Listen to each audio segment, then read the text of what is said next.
Hello everyone, welcome back to Tony Talks. To all my beautiful subscribers, we say thank you so much for staying with us. And if you're new here, we're so happy you find us. Please don't forget to like, subscribe, and press on that notification bell so you will be notified for more upcoming videos. And if in the comment section, please no derogatory comments. Thanks for watching. Till I'll see you all in my next video. Stay safe, stay blessed. I love you all. Bye. Lati ò ní jáde nínú kòrónú ilé ibi tó wà yẹn. Ẹ jẹ́ kó máa tẹ̀yìn sẹ́nu iṣẹ́. Kó máa gba owó sínú àkáǹtì títí ẹ̀. Kó máa tẹ̀yìn lẹ́nu, kó máa tẹ̀yìn sẹ́nu iṣẹ́. Kó kẹ́yìn lọ máa ṣiṣẹ́. Kó máa wọnú àkáǹtì títí ẹ̀. Tọ́wọ́ ọlọ́pàá Nàìjíríà bá báyìí. Tọ́wọ́ Nàìjíríà bá báyìí. Bóyá ojú ni wọ́n jàǹgbà yẹn. Ẹ̀yin lè fẹ́ lọ máa ṣe kéèsì. Ẹ̀yin tẹ́ wà Nàìjíríà lè fẹ́ lọ máa ṣe kéèsì. Ẹ lọ máa ṣe kéèsì ọlọ́pàá o. Ẹ̀yin gangan lẹ lè fáìtì kéèsì ọlọ́pàá yẹn. Tẹ́lẹ̀ máa wí ní ọlọ́pàá. Ẹ̀yin gangan ni ẹ lọ kọ́ntínú. Ẹ kọ́ntínú. Ọlọ́run ò ní jẹ́ kọ́wọ́ wọn tẹ̀yìn. Tọ́wọ́ wọn bá ti tẹ̀yìn báyìí ló bá tán. Torí ẹ̀ ń ṣèṣe pé kán bá lè sọ pé ẹ̀ ń ṣiṣẹ́ ẹ wà ń bẹ̀ lọ́jọ́kọ́jọ́ ẹ tó bá fẹ́ rán yín iṣẹ́ ẹ̀ ń ṣèṣe pé àwọn tó wà lábúrò tó máa fẹ́ rán yín iṣẹ́ ẹ wà ń bẹ̀. Torí owó ẹ lọ wáṣẹ́ kúnṣẹ́ ọwọ́ yín tẹ́ bá ní tíṣẹ́ ọwọ́ yín ò bá tó yín ẹ lọ wáṣẹ́ kúnṣẹ́ ọwọ́ yín ẹ yé rìn gbèrègbèrè ẹ yé lọ ṣiṣẹ́ òṣì kan máa rán yín kiri títì. Ìjọ yẹn tí mò ń wo onílé tó ń ṣò ẹ̀ lórí live video onílé ó ti ṣò lójú ẹ̀ pé ó wà stress out. Ó ti rìn, ó ti rẹ̀, ó ti stress ara ẹ̀ nílọrin yẹn. Ìyàwó ẹ̀ wà nù lẹ́sùn onílé, kò ní pè ẹ́ sí kọ̀rọ̀, sí kọ́nà. By the time tó máa rọ ẹ mú, ṣòkòtò tó táìtì mọ́ ìdí yẹn, á jò wá kíákíá. Ṣé mọ̀ pọ́n náà oníkùn, ikùn á jò wá kíákíá nígbà tó bá rí ẹ. Máa jíṣẹ́ o, ní láti rán ẹ o. Káre o, ọmọ ọ̀dọ̀ rere, ìwọ ló mọṣẹ́ ṣe, continue. Ìwọ Lati, o lè tó fẹ́ tó ń jà. Tí justice for Mohbad tó ti dùn mọ́ owó tó ń rí lórí justice for Mohbad tó ti dùn mọ́ ẹ. Tó dẹ̀ wò pé kó máa lọ bẹ́ẹ̀, kó máa continue lọ bẹ́ẹ̀. Continue. Ìjọ kan gbogbo àwọn tó ń dáwó, ojú gbogbo wọn á là. Wọ́n padà lẹ́yìn ẹ̀. A ní o lọ wáṣẹ́ ṣe, o ò wáṣẹ́ o kọ̀, o ò lọ ṣiṣẹ́. O jókòó online. Kówó ṣá máa wọnú àkáǹtì ẹ̀ ni. Ogun tó ń lò tó fi ń gbowó lọ́wọ́ àwọn èèyàn. Àwọn èèyàn tó ń sì kù sọ́dọ̀ ẹ̀ tó ń dá owó yẹn tó dùn ogun yẹn ò tí kákó lójú wọn. Á kákó lójú wọn lọ́jọ́ kan. Níjọ́ tó kákó lójú àwa ṣe báyìí sórí platform ẹ̀. Níjọ́ tó wá máa ká lójú àwọn yẹn náà wọ́n á ṣe báyìí sórí platform ẹ̀ ni. Platform ẹ̀ á di àlọ́ rámirámi là ń rí àkínràbọ̀ ẹ̀. Wọ́n tẹ̀ ní fẹ́ sọ páwọn tẹ̀ fẹ́ padà sórí platform ẹ̀ páwọn fẹ́ rí platform ẹ̀ mọ́. By the time tí ogun yẹn bá ká lójú àwọn tó ń ṣì ń dá owó tí wọ́n mọ nǹkan tó máa fowó wọn ṣe. Má gbà lọ́wọ́ wọn o. Ọlọ́run á dẹ̀ máa fún àwọn tó ń dá lọ́dọ̀ ẹ̀ náà á máa fún wọn lágbára tán á lè máa fi ṣiṣẹ́. Tán bá dẹ̀ ti ń ṣiṣẹ́ yẹn tán á máa ṣe kí ni á máa kó yẹn lọ sọ́dọ̀ ẹ̀. Continue.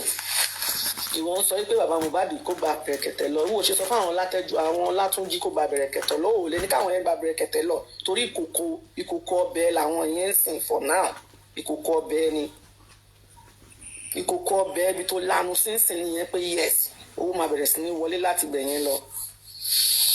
So ó lè ní káwọn yẹn gba bẹ̀rẹ̀kẹ̀tẹ̀ lọ pé ó lè handle case wọn.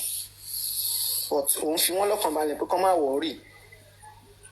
Wà á jókòó sórí Dublin bẹ́ẹ̀ tó online ní wà á ṣe kí ni. O ti fi wọ́n lọ́kàn balẹ̀ pé wà á wà lórí TikTok online wà á bá wọn gba justice. Ìwọ ìyàwó Látúnjí pẹ̀lẹ́ o lọ máa prepare aṣọ ẹ sílẹ̀ o. Ṣó ti ready fún dragging? Ṣó ti ready fún bully? Wọ́n á máa káàánú báyìí torí pé ọ̀rọ̀ ọkọ ẹ̀ ṣì fresh. by the time tọ́rọ̀ ọkọ ẹ bá ń lọ bí oṣù 3 sí 4 sí 6 ìgbà yẹn ni wàá tó wà ìgbà yẹn ló tó máa mọ̀ pé kí ni wọ́n pè ní TikTok kí ni wọ́n pè ní social media ìgbà yẹn náà máa fi hàn ẹ́ o ìyàwó Látúnjí tó bá fẹ́ràn ara ẹ̀ mú aṣọ ẹ̀ mú bàtẹ́ kó gba Bẹ̀rẹ̀kẹ̀tẹ̀ lọ gbé kéèsì ọkọ ẹ̀ gba ọ̀dọ̀ Bẹ̀rẹ̀kẹ̀tẹ̀ lọ o torí wọ́n á bẹ dá kéèsì ọkọ ẹ̀ tó gbé wá sí online sórí TikTok yìí wọ́n á bẹ bàjẹ́ o wọ́n á bẹ bàjẹ́ tí wọ́n bá gba 1 million fún ẹ tètè máa gbọ́ lẹ́nu tí wọ́n bá gba 1 million fún ẹ wọ́n á kó 250 lé ẹ lọ́wọ́ 750 tó bá kù ní àkáǹtì wọn ló máa wà o èyí tó ṣe ń bẹ ra báàgì fún school bag fáwọn ọmọ ẹ tínú ẹ ń dùn wọ́n fi yẹn tàn ẹ́ síwájú ni o wọ́n fi tiẹ̀ síwájú ni wọ́n fi tiẹ̀ síwájú káwọn èèyàn bá lè rí i pé àwọn ń ṣiṣẹ́ lóòótọ́ káwọn èèyàn máa wá kọ́ máa wá dáwó sínú àkáǹtì wọn tètè mú aṣọ ẹ ìyàwó Látúnjí ẹni tó bá mọ̀ ọ́ rí kán tètè tọ́ lọ kán lọ sọ fún un mú aṣọ ẹ kó wọ̀ kó bà tẹ́ sẹ́sẹ̀ gbá ọ̀dọ̀ Bẹ̀rẹ̀kẹ̀tẹ̀ lọ l'Ábùjá ẹni tó lè bẹ rí justice fọ́kọ ẹ nìyẹn o ẹni tó lè bẹ rí justice fọ́kọ ẹ ìyàwó Látúnjí olóògbé tó kú nílọrin mú aṣọ ẹ kó wọ̀ kó bà tẹ́ sẹ́sẹ̀ kó gba Bẹ̀rẹ̀kẹ̀tẹ̀ lọ ẹni tó lè bẹ rí justice fún ọkọ ẹ nìyẹn o tó bá rí pé àwọn tó ń bẹ ra báàgì fọmọ ẹ school bag fọmọ ẹ lẹ́nu wọ́n máa bẹ rí justice fọ́kọ ẹ irọ́ ló wà bẹ́ẹ̀ o ò lè rí o òótọ́ làwọn ọmọ bẹ́ẹ̀ sọ o ò lè rí o wọ́n ṣe bá kéèsì Mohbad. bá wá justice wọn ní díàgẹ̀ wọ́n á dẹ̀ tún ràn lọ́wọ́. Bẹ̀rẹ̀kẹ̀tẹ̀ ó máa bẹ̀rẹ̀ rí justice fọ́kọ ẹ kò ní drag ẹ wọ́n á tún ràn ẹ́ lọ́wọ́ tó o bá ní business tó fẹ́ ṣe Bẹ̀rẹ̀kẹ̀tẹ̀ á fún ẹ lówó àwọn àfi ṣe business tó bá school tó bá jẹ́ private school àwọn ọmọ ẹ ń lọ Bẹ̀rẹ̀kẹ̀tẹ̀ á mú àwọn ọmọ ẹ máa bẹ̀rẹ̀ san school fees fáwọn ọmọ ẹ kó tó gbá Bẹ̀rẹ̀kẹ̀tẹ̀ lọ ìyàwó Látúnjí má dúró orí TikTok justice for Látúnjí o àwọn yẹn ò ní bẹ́ẹ̀ wá justice fọ́kọ owó náà fẹ́ fi ẹ́ gbà o wọ́n fẹ́ fòkú ọkọ ìgbowó ni o wọ́n fẹ́ fòkú ọkọ ìpawó wọlé ni o òótọ́ ọ̀rọ̀ tá a máa bẹ́ẹ̀ sọ làwa ń sọ fún ẹ yìí o ó dẹ̀ fi ẹ lọ́wọ́ wọ́n máa gbọ́ àwọn abẹ́rẹ́ òótọ́ ọ̀rọ̀ ni o gbọ́dọ̀ Bẹ̀rẹ̀kẹ̀tẹ̀ lọ o kó tó pẹ́ jù o kó tó bẹ̀rẹ̀ sí ní gbàgbé ẹ o tó bẹ̀rẹ̀ sí máa sọ fún ẹ pé àwọn èèyàn ò dáwó online o iye báyìí náà dá iye tán dá làwọn kó fún ẹ tí kò dẹ̀ rí bẹ́ẹ̀ kán tó bẹ́ẹ̀ bá kéèsì ọkọ ẹ jẹ́ torí wọ́n á bẹ́ẹ̀ bàjẹ́ wọ́n ṣe bá kéèsì Mohbad jẹ́ débi tá a wà yìí wọ́n máa bẹ́ẹ̀ bá kéèsì ọkọ ẹ jẹ́ tó o bá fẹ́ kán bẹ́ẹ̀ bá kéèsì ọkọ ẹ jẹ́ tí wọ́n náà bá fẹ́ justice gangan tó fẹ́ kọ́kọ́ ẹ rí justice gangan gbọ́dọ̀ Bẹ̀rẹ̀kẹ̀tẹ̀ lọ bí tọkọ ẹ ti máa rí justice nìyẹn Bẹ̀rẹ̀kẹ̀tẹ̀ adẹ̀ tó help ẹ á fún ẹ lówó tó máa fi ṣe business á bẹ́ẹ̀ tọ́jú àwọn ọmọ ẹ á fa àwọn ọmọ ẹ sí school á máa san school fees fáwọn ọmọ ẹ gbọ́dọ̀ Bẹ̀rẹ̀kẹ̀tẹ̀ lọ l'Ábùjá má dúró sórí TikTok wọn làwọn lọ wá justice fọ́kọ ẹ o ò lè rí justice lọ lórí TikTok fọ́kọ ẹ o ìyàwó Látúnjí o ò lè rí justice fọ́kọ ẹ lórí TikTok ọ̀dọ̀ Bẹ̀rẹ̀kẹ̀tẹ̀ ló ti máa rí o. àríkọ́gbọ́n o ẹ fi ti Mohbad ṣàríkọ́gbọ́n ẹ gba Bẹ̀rẹ̀kẹ̀tẹ̀ lọ. àwọn àti bẹ́ẹ̀ sọ ìta àwọn máa bẹ́ẹ̀ sọ gbọ́dọ̀ Bẹ̀rẹ̀kẹ̀tẹ̀ lọ o. ìdẹ́kẹ́ lómi sọ̀rọ̀.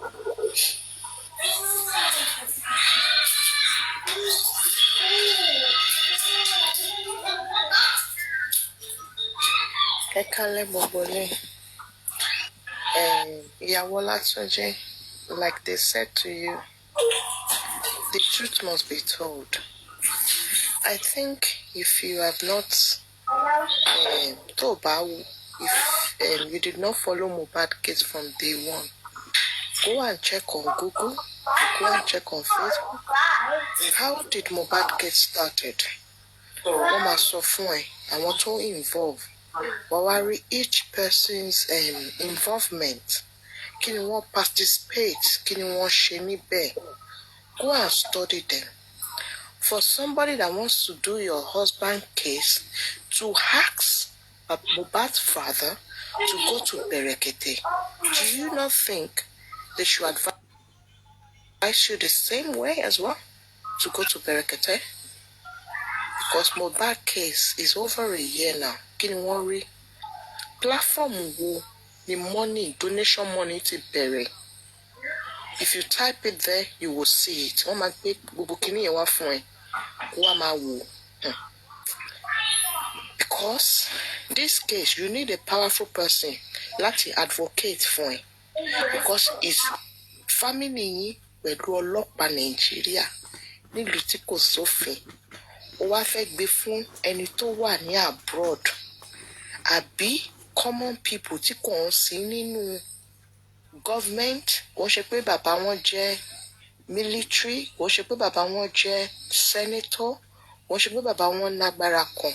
Wọ́n wá láwọn fẹ́ bẹ́ẹ̀ fight case. Àwọn ló fẹ́ front ẹ̀, àbí? I will tell you, I'm not going to go far, too much far, but I'm just going to give you some key points. Àwọn kankan.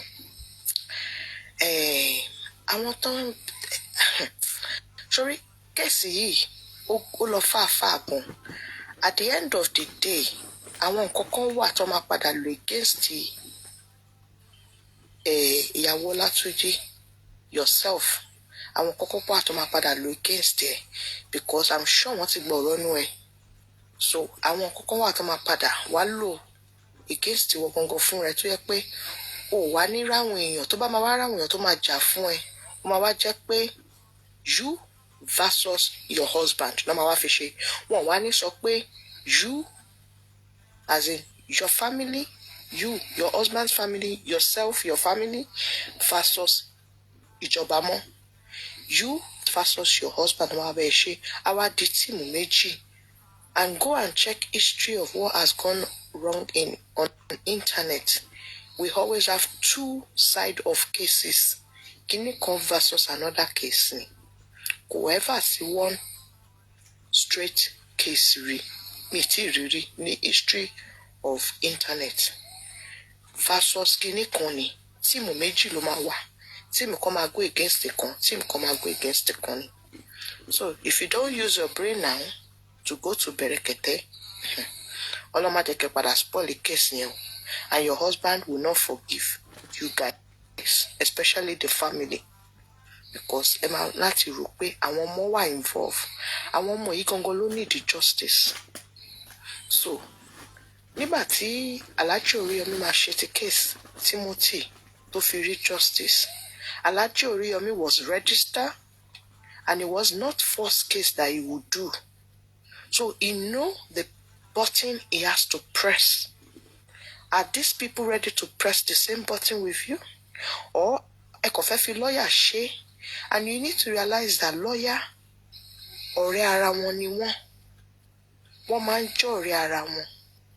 So wọ́n kàn máa tàn yín ni because ìjọba lẹ̀ ń bá jà. Àwọn wo lẹ need? Ẹ need irú Berekete. Trust me. That's the person you need. Go to Berekete. But if you like, if you don't go, no problem. We all will do the case. But Ọlọ́run á jẹ́ kó query justice. That's what I can say. Thank you. That's my submission.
mo ṣe ń ka message. The princess, where are you? Ẹ jọ̀ọ́ ẹ bá mi share live with see the princess. Ẹ ṣé jàre. The princess, ẹ bá mi share live. Olórí burúkú ló pọ̀ nínú àwọn ẹlòmíì. Olórí burúkú ni wọ́n. Wọ́n ò sí ibi tó dáa. Ibi tí nǹkan ti bàjẹ́ làwọn máa ń wà. I'm just reading your messages now. You can mute your. I'm just reading your messages now. I saw you the previous time. Let me send you a request. Ṣé fúnmọ̀tì? Báwo ni fúnmọ̀tì fún sùn? Mọ́mí ọ̀rẹ́ ṣẹ́ ti bá mi share sí wọn ni. Ìtorúkọ wọn bẹ̀rẹ̀ pẹ̀lú D yẹn ni o. Ṣáwọn lè share sí? Jẹ́ kí n share. Ẹ ṣé mà. Okay. Please come o. Mo ṣe ń ka mẹ́sẹ̀gì tẹ́ send sí mi. Mo rí pé send request lẹ́ẹ̀kan. Ní ìwọ̀n pé ẹ ti kọ epistle tó tó ìjọsìn orí fún mi. But that is not necessary. But if you are here, please come up. Èmi náà ni màá lékè gbogbo yín. Gbogbo ẹ̀yin wèrè yẹn, èmi ni màá borí yín lágbára Ọlọ́run. Èmi kọ́ ni màá sọ̀rọ̀. Comment section àti àwọn tó wà lórí panel tọ́rọ̀ yẹn ṣojú ni mo máa jẹ́ kán sọ̀rọ̀. Tó bá jẹ́ nǹkan tẹ́kọ fún mi nínú messages sínú inbox mi, tó bá yẹ pé àwọn messages tẹ́ send sí mi bó ṣe rí nìyẹn. Àwọn ló máa jẹ́rìí mi nítorí mi máa clear ara mi. You want to do what? I want the heat. You want to eat? I want the heat. You want the eat? Okay. So how far have you gone? Let me see what you did. So why are you using the same shade of green? This green looks like yellow. You can feel this because of the color that you use. Use another green for this one. So it looks like yellow. Yeah. Use the other green. You need to be careful. I was able to tell you this because you are at home. If you do that in class when I'm not there, your teacher will mark it wrong for you. You gotta be careful. It's not what you want. It's what the instruction says. Right? Shetide ni you can send a request. Pashola. So putting the green on the yellow so it gets cleared up. Good evening, Pashola. Do you have something to say? Good evening, ma. I'm trying to share to her because I appreciate the fact that you came to my DM. I so much appreciate it. But just tó bá jẹ́ lómi náà, ó máa lọ tan kámẹ́rà, ó máa bẹ̀rẹ̀ sí ní drag mi ni lórí nǹkan tí ò ti kàn yín lọ́wọ́ kàn yín lẹ́sẹ̀. Àṣàbòrí gbogbo yín ṣá. Ìmọ̀ yẹn dájú.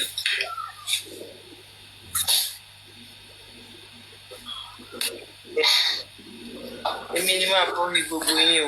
Wàláì. Èmi ni máa borí yín. Èmi ni máa borí yín o. I don't have your number and I don't have your contact. Let me do this.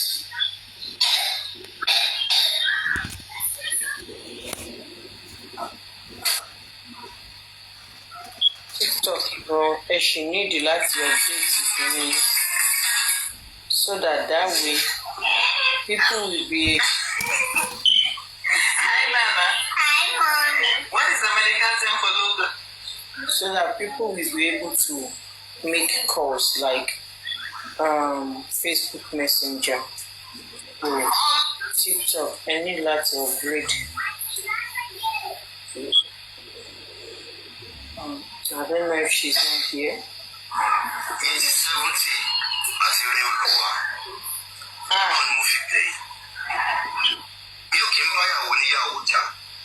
ẹlẹ́dàá mi rè mi ò ń bá ìyàwó níyàwó jà torí mo dẹ̀ ṣe ìgbà wo ló ṣe lè fún iye tí 70. ẹ bá láìkì mi mi ò fọ́ sí ẹ wò mí if you don't like what I'm doing and I don't think I need permission to do what I'm doing on my platform.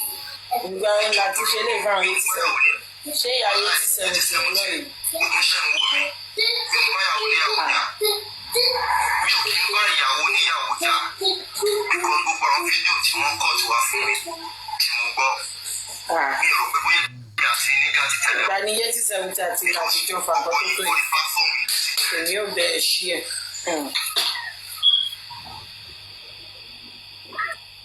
èmi rò pé láti ti explain profusely báyìí. lórí platform yìí láti jọ. láti 70,000. I have been looking for a smooth. Let me see if I can do this. If I cannot, that would be a topic for another day.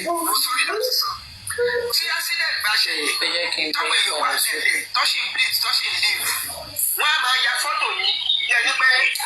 Ṣé àwọn ìyá yìí yẹ wọ́n ní kankan tí mo fẹ́ play nípa wọn ó wà lọ́wọ́ mi. Àwọn ìyá gbégbó mi yìí ọwọ́ alẹ́ làwọn máa ń ṣe kì. Àwọn onírò òkú ni wọ́n. Àwọn onírò òkú yìí. Mo já sọ́dọ̀ wọn lánàá. Mo lọ sí owó ńlá gidi gan ni o. Mo lọ sí owó ńlá.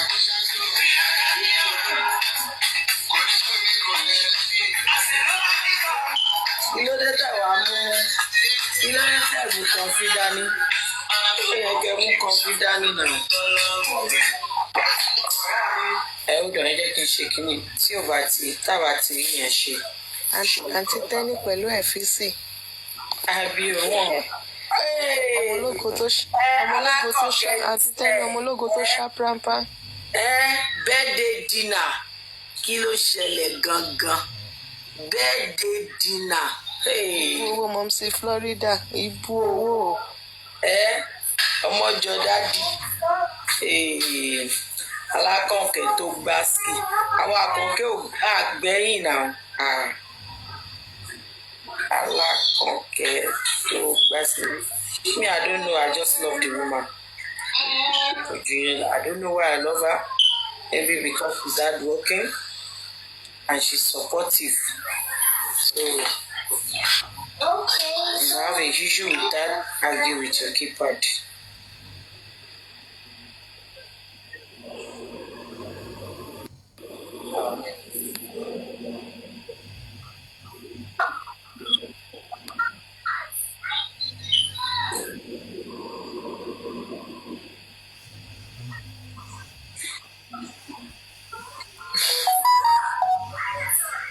Ọlọ́run máa bá tiwa àti.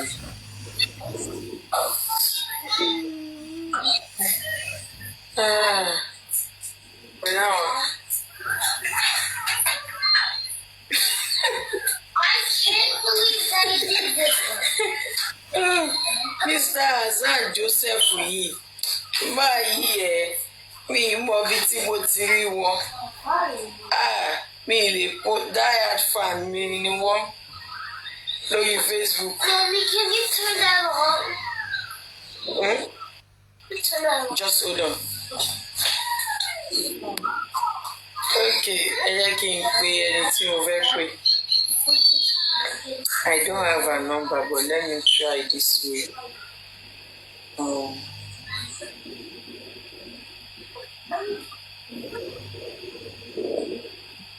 Jẹ́ kí n use company.